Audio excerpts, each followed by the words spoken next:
Hi everyone, delonewolf here and welcome back to the Sunday Recap, my weekly vlog where I talk a bit about my last week in games, and as always we'll start with EVE Online. And I think most of you guys know that it's been a pretty interesting week in EVE Online with the Turner event. We got an extreme stellar event there that basically destroyed a planet and almost destroyed a Minmatar station there as well due to the experiments of the Minmatar. So it's a little bit of a story development that CCP gave us basically a week before the expansion would hit. I personally feel like it's a little bit more limited than what I thought it would be. I thought we would get a little bit more of implications from maybe the Triglavians or a third party that the Triglavians fear, but no, it was basically just a massive solar or stellar event, I should say, that also brought our ships down to like 20% armor. Obviously then a little bit of fighting in Losec happened, but I was in a stealth bomber and it didn't even knock out my cloaking, if I'm not mistaken. So overall, basically a pretty neutral event. I think CCP there decided on going that route because potentially, of course, there's quite a few newbies in there. So I thought maybe we would have like a Triglavian arc that would materialize at the event and start blowing stuff up, or being the challenge, right, that we could try to push it back if everyone decided to work together. Or maybe once it was known that the gates were down right after the event, I thought they'd keep us in there for like at least up until the next downtime or something like that, make it a real Thunderdome for the 1900 plus people that decided to go take a look at the event. But those were not the routes taken, and basically it's more of a teaser for stuff to come for the expansion. I think on that front I'm personally pretty excited. It does look like the expansion will have a lot of changes that will come to the game. Not only for me, of course, my next goal will be to get my Alliance logo and my Corporation logo. Certainly the Alliance logo, I'm not even sure about the Corp logo there, for a decent amount of ships. We'll see how that works, and if I can find an efficient way of doing that. Then there's the whole faction warfare revamp. Keep an eye on it, but I'm not planning to join faction warfare, so I personally am waiting for the allegiance system. But then there's a lot of balance changes as well, both ship-wise, new ships that are coming, and then the new rules basically with alpha clones no longer be able to go criminal in high sec for the ganking. I do think that this will also basically change the feeling that you'll get in the game.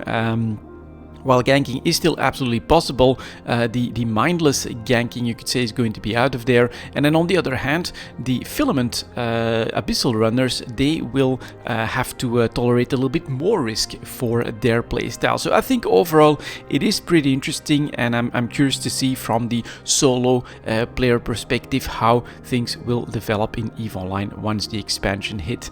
Now, next to the Turner event, I also did my regular stuff, a little bit of anomaly cleaning for the skilling spree that I think was back at like the second part of the week or something like that. Basically got some extra skill points there. I'm doing my PI, just emptied out my planets again because one of them was completely full. Planning to bring that to Jeddah and then to look into some selling, I think. Yeah, PI prices, well, they're still very, very high across the board. A couple of the items are starting to show a little bit of weakness in demand, so maybe right before or right after the expansion could be an interesting time to be selling or not to be selling. And really still not exactly sure how the market is going to move once those new ships, especially the faction dreadnoughts, will hit the server. Things could get pretty wild there on the markets as well. A little bit of exploration as well, and a little bit of mining too, but yeah, the main focus of course was that Turner event, which was pretty cool to see. 1900 people in local, lots of fighting of course between everyone, those capsuleers in Losec, and other than that, eagerly awaiting the expansion that should be coming next week. That brings me to Path of Exile, that is currently holding the Mayhem event, normally for about a week. I think it was announced first at 10 days, but now I'm only seeing 1 week when I log into the game. But basically all you really have to do to get one of those mystery boxes is get a character to level 50. And I basically managed to just do that right before starting the recording for the Sunday recap. So I'm playing a Necromancer. I wanted to re-explore that one, basically, although it has been nerfed quite massively. I personally do absolutely enjoy that playstyle. It's pretty safe, and for the Mayhem event itself, well, it's kind of interesting. So on every single map, starting right away after the beach, you have like extra content. I'm not even sure what all the names of them are, but you get deliriums amongst them. You also have, I think it's like Beyond, where you get those interesting mobs as well, which is great for me because some of those specters actually have huge debuffs that can be very useful. But it does make it extra challenging. I have to say, for hardcore players, this must be a little bit of a nightmare to only have like 7-10 days to get as far as possible, but then to have all of that content that can basically blap you out of nowhere, that can be very tough to break at early levels. So it's going to be interesting to see what the hardcore players can do. I'm sticking to softcore so that I can die a couple of times and still make my progress. But yeah, pretty classical for me, of course. Necro going through the acts at the moment, and definitely having a decent amount of fun. Although I also have to say I don't feel that much attachment, because none of the progress that you're making here will go over to standard or anything like that. This is just an extra event.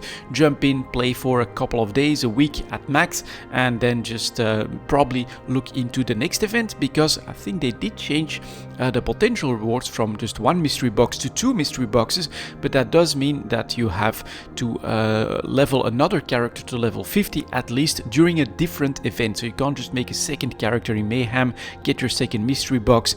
That won't work. I think I'll go for the Delirium Everywhere personally as the second event that I'll try to get the mystery box from, and I maybe try another idea, but definitely minion stuff because you don't have that much time, and I want to be comfortable with the way that I'm playing. But it is happening right now. Basically, for the next few weeks, we'll have special events happening in Path of Exile, and I will definitely try to balance that with EVE Online and see where I can get with both games that are basically coming out with new content at the moment.